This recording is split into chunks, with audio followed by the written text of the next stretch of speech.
Éviter de repartir les mains vides, tel semble être le mot d'ordre du rendez-vous de Cancun. L'enjeu est de taille, il s'agit de rendre plus contraignants les engagements pris à Copenhague. Nous n'avons pas de temps à perdre. Le réchauffement climatique continue.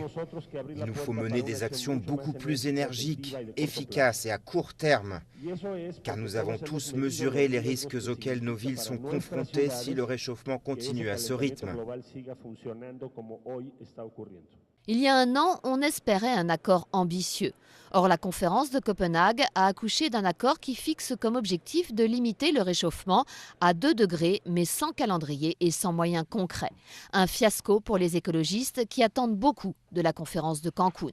Ce qu'il faudrait, c'est qu'à Cancun, les États aient au moins l'honnêteté de reconnaître qu'il y a un problème, qu'il y a un fossé entre l'objectif de 2 degrés d'augmentation des températures qui se sont fixées à Copenhague et les chiffres de réduction d'émissions de gaz à effet de serre qu'ils ont proposés, qui sont entre moins 15 au maximum % de réduction de leurs émissions d'ici à 2020, quand la science recommande à peu près 40% de réduction de leurs émissions de gaz à effet de serre.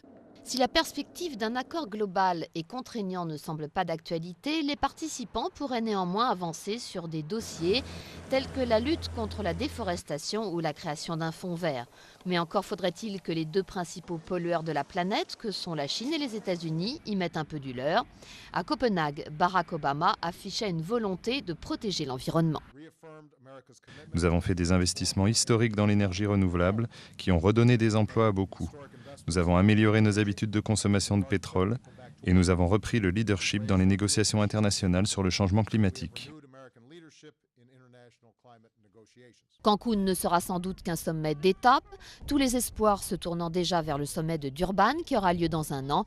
Mais un accord reste indispensable, non seulement pour la planète, mais aussi pour la crédibilité de l'ONU.